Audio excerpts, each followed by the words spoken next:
Good evening. I'm Stuart Watchman, ZL2TW from Blenheim. And I'm Debby Morgan, ZL2DL in Upper Hutt. I'm Rosemary Boshier, ZL1RO in Auckland. And I'm Stephen McNeill, ZL4HG from Christchurch. And I'm Jim Meechan, ZL2BHF in Nelson. And together we bring you the NZART official broadcast for April 2016. Yes, good evening everyone and welcome to NZART's April official broadcast. Leading tonight's broadcast, presidential comment. Here's our president, Stuart Watchman, ZL2TW. Stuart? Good evening, Jim. I'm very pleased to report that the membership drive that I've been talking about a lot recently has so far attracted nearly 100 people, with more to come, I am sure. We know from past experience that a large number of these people will stay on as members in coming years. I would like to thank all that have taken up this offer, and also thank Debby Morgan at headquarters. There is a lot of work in this for her, and you'll hear more from Debby on this tonight. A number of our repeater installations around the country are sited in cordia buildings. These are of national significance, such as the National System links on Mount Taranaki and Blue Duck Ridge near Kaikoura, where there are no other solutions available for siting of repeaters. Recently, the contract between Cordia and NZART has come up for negotiation, and I'm very pleased to announce that a very favourable agreement has been reached for the next 3 years. We are extremely grateful to Cordia for their support of our activities. NZART covers the $1,000 annual power cost for these installations. I would like to thank past President Vaughan Henderson at L1VH for renegotiating this agreement with Cordia. Many of you who are savvy with social media will be aware that there has been an unofficial NZART Facebook page operating for quite a while. Over the last few months, Council has been working with the owner of this page to come up with an agreement where the page is recognised by NZART.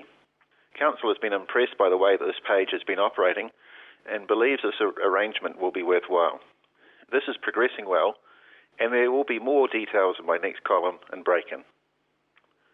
On the 9th of April, the Napier Amateur Radio Club held their Hamfest.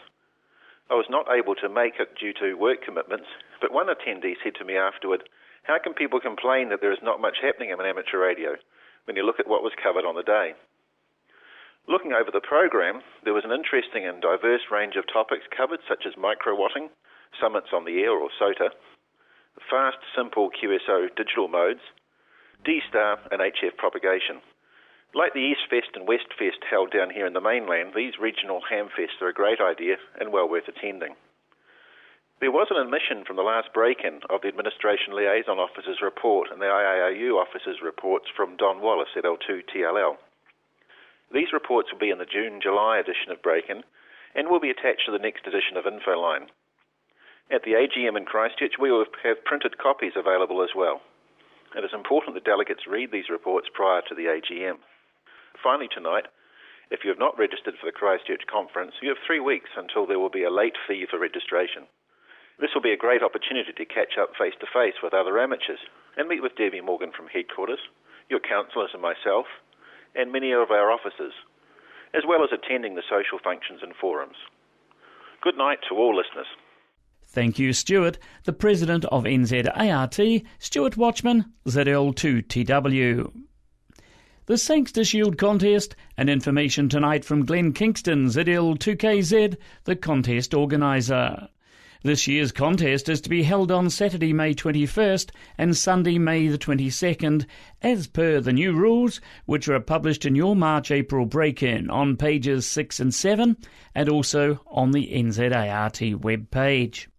Important rule changes are: only low-power New Zealand stations less than 5 watts PEP are eligible as entrants.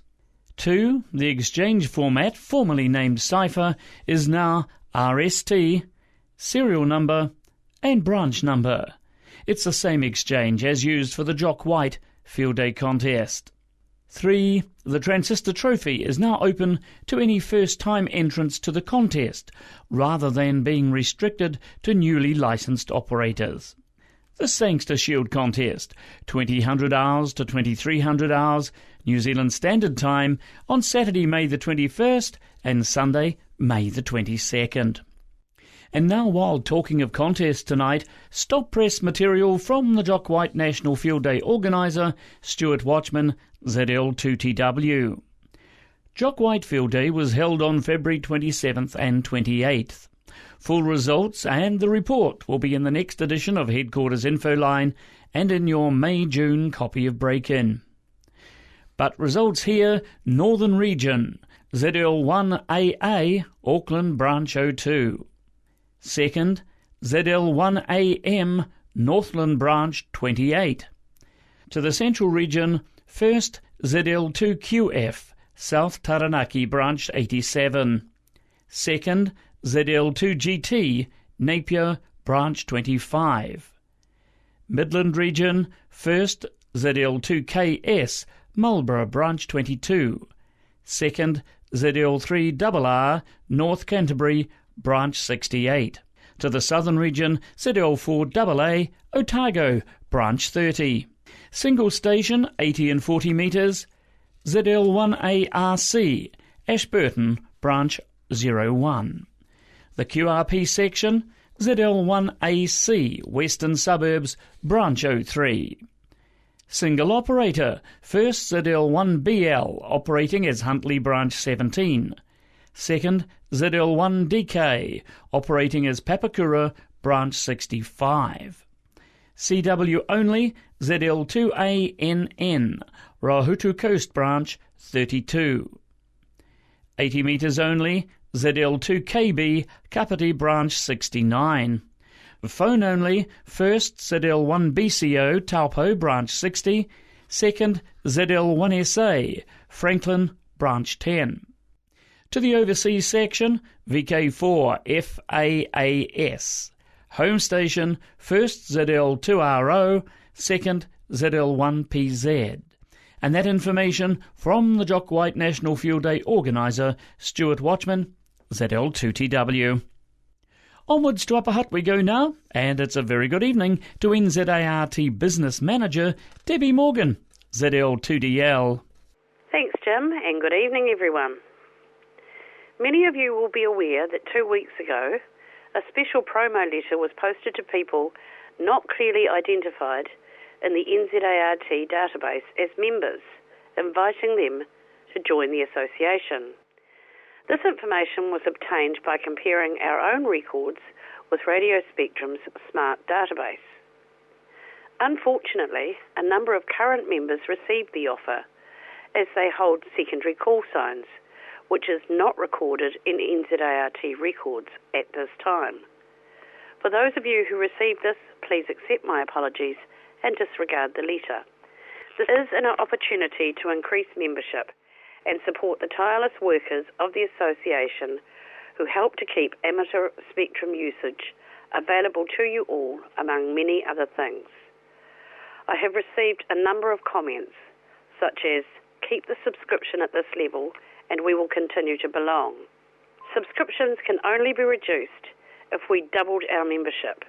This is why we need you to help keep the fees down without compromising service to you all. Lastly, on this topic, over 3,000 letters were posted to amateurs inviting them to join. Sadly, of this, so far 287 have been returned as undeliverable due to addresses being incorrect in SMART. It is very important that these records are kept up to date. This information is used to produce the NZART call book. If you are unsure of your address details, please check by contacting RSM on 0508 776 463. Changing topic completely, the annual conference is fast approaching in Christchurch. As yet, I have not received any nominations for Amateur of the Year, Young Amateur of the Year, nor the Jumbo Godfrey Branch Award. This is your opportunity to recognise people in your branch who work tirelessly for you. Nominations need to be received here at headquarters no later than the 29th of April, so I can prepare the necessary awards. That's all from me, Jim. Back to you. Thank you, Debbie. Debby Morgan, ZL2DL, our NZART Business Manager. Christchurch Amateur Radio Club, that's Branch 05, cordially invites NZART members and their guests to join them for a great weekend in the Garden City over Queen's Birthday weekend. That's the 4th, the 5th and the 6th of June. The venue for this year's conference is Riccarton Park Function Centre, located in Riccarton Racecourse, 165 Racecourse Road, Sockburn in Christchurch. Now, a registration form for Christchurch Conference, NZART's 90th, and details of the conference amateur and alternative programs are on the NZART Conference 2016 webpage, www.hamradio.co.nz. And they're also in your March-April copy of Break-In. Register now and make your bookings for travel and accommodation in Christchurch for NZART Conference over Queen's Birthday weekend, just 5 weeks away. Now for a catch-up of international amateur radio news, we join the team at the Amateur Radio Newsline. We open this week's newscast with an update on the amateur radio response to an earthquake in Ecuador that is being called that nation's most powerful quake in decades. We hear from Amateur Radio Newsline Graham Kemp, VK4BB. As officials continued to revise their counts of Ecuador's dead and injured following the magnitude 7.8 quake on Saturday the 16th of April, rescue operations stepped up with more than 10,000 troops and 3,500 police. Countless radio amateurs were also mobilised to assist with emergency communication and other vital matters. Hams everywhere were being advised to free up the band on 7.060 MHz for emergency traffic. De-expeditioners were also cautioned to stay below that frequency whilst operating RTTY. In the days following the quake, the emergency frequency, 7.060, was carrying messages around the clock, with Ecuadorian amateurs making use of battery power and mobile stations to assist with recovery communication. Officials reported that power systems and telecommunications were either destroyed or disabled after the tremors. As an emergency net became operational on that emergency frequency, stations in countries nearby tuned into the frequency and prepared to assist if necessary. Rafael Correa, Ecuador's president, returned to his devastated nation from a trip to Italy and declared the immediate focus to be on locating survivors. For Amateur Radio Newsline, I'm Graham Kemp, VK4BB. The Summer Games in Rio don't include radio sport, but things just got a little bit easier for radio amateurs who want to travel to and work the bands from Brazil. We hear from Amateur Radio Newsline Paul Braun, WD9GCO. Attending the Olympics and getting on the HF bands from Brazil shouldn't require an Olympian effort itself. The good news is that now it won't come to that. It's expected to be less of a struggle for radio amateurs to operate in Brazil during the 2016 Summer Olympics as a result of eased restrictions on the part of the Brazilian authorities. Regardless of whether an amateur's country has a reciprocal agreement with Brazil, authorizations for those hams will be simplified thanks to an agreement between the authorities and the Brazilian Amateur Radio League, also known as LABRE. The Radio League recently received permission from Brazil's telecommunications regulator, Anatel, to handle the authorizations and without any fees. Interested amateurs should email the Radio League a copy of a valid passport, a copy of your amateur radio license, a list of cities in which you plan to operate and on what dates, and include your email address. The documents should be scanned and sent to the Radio League via email at executiva@labre.org.br. When the paperwork arrives, you should be able to dive right in. Just don't use any of the Olympic-sized pools. For Amateur Radio Newsline, I'm Paul Brown, WD9GCO. For now, with Karen Eve Murray, KD2GUT at the news desk in New York and our news team worldwide, I'm Stephen Kinford, NAWB in Wadsworth, Ohio, saying 73, and as always, we thank you for listening. Amateur Radio Newsline is copyright 2016, all rights reserved. And as always, we say thank you to Newsline for the use of their copyright material. Saturday the 21st of May, that's the date for the Radio Electronics Group Branch 89's annual equipment sale. The venue was the Glenview Club, 211 Peacocks Road in Hamilton. Vendors from 8:30 a.m. The sale commences at 10 a.m. Now tables are $20 in advance or $25 on the day. Plenty of good food. Motorhome parking is available at $10 per night. For additional information and bookings, contact Graham Thomas at L1DY. Telephone 07 849 2223, 07 849 2223, or email niagra@extra.co.nz. niagra@extra.co.nz. That's the Radio Electronics Group Branch 89's annual equipment sale on Saturday the 21st of May. Right now it's time for WARO News, and it's a very good evening to Rosemary, ZL1RO. Thanks, Jim, and hello everyone.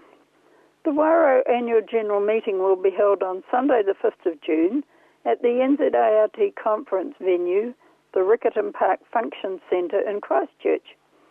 I'll confirm the meeting start time in the May official broadcast. WARO is again planning to have a sales table at conference to increase our profile and to promote the various classes of WARO membership to the amateur fraternity. WARO merchandise will be available for sale to members, and we're also looking for donations of items such as jams, pickles, relishes, and small handmade items for sale. We plan to raffle a pamper basket of items donated by members and ask that those not attending conference send along their donations with someone who's attending, or they can also send donations along to Topsy ZL2LS. All WARO members by now should have received their bulletin, and included is a nomination form for positions on WARO Executive.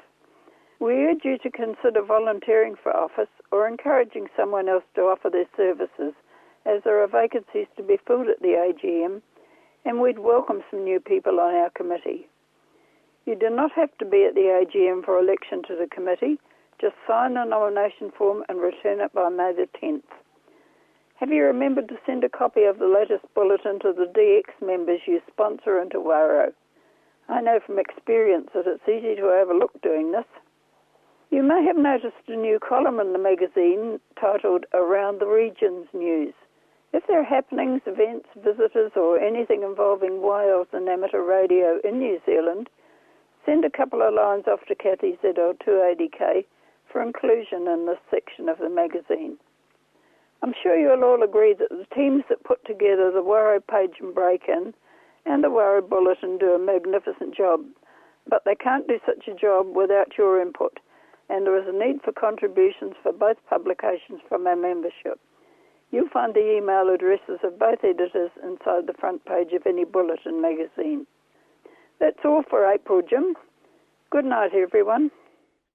Thank you, Rosemary. Reporting for WARO, Rosemary Boshier, ZL1RO in Auckland. Finally, in tonight's official broadcast lineup, it's Branch News. Here's Stephen McNeill, ZL4HG. Thanks, Jim, and good evening, everyone. We have just 2 items from branches tonight, so let's get started. Hutt Valley Branch 18 NZART has its next meeting on Monday, May the 2nd. This talk will feature civil defence.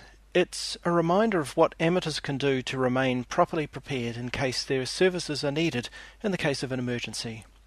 As always, the meetings are held in the clubrooms in the Philip Evans Reserve in Waterloo and Lower Hutt, starting 7:30 p.m. And now down to Nelson, Branch 26 NZART, which has its next meeting on Wednesday, May the 18th, starting 7:30 p.m. at the National Party Electorate Office meeting rooms, which is on the corners of Waimea and Quarantine Roads. The club will be discussing NZART conference remits, and then guest speaker Eric, ZL2BMI, will talk on QRP and construction. Well, that's all from me. Back to you, Jim. Thank you, Stephen. Stephen McNeill, ZL4HG, reporting from Christchurch. The next issue of NZART Headquarters Info Line, that's number 336, will be emailed next Friday, the 29th of April. The next NZART official broadcast will be made by ZL6A at 8 p.m. on Sunday, the 29th of May. This is ZL6A, headquarters station of the New Zealand Association of Radio Transmitters, concluding the NZART official broadcast for April 2016. Good night, everyone. Good night now.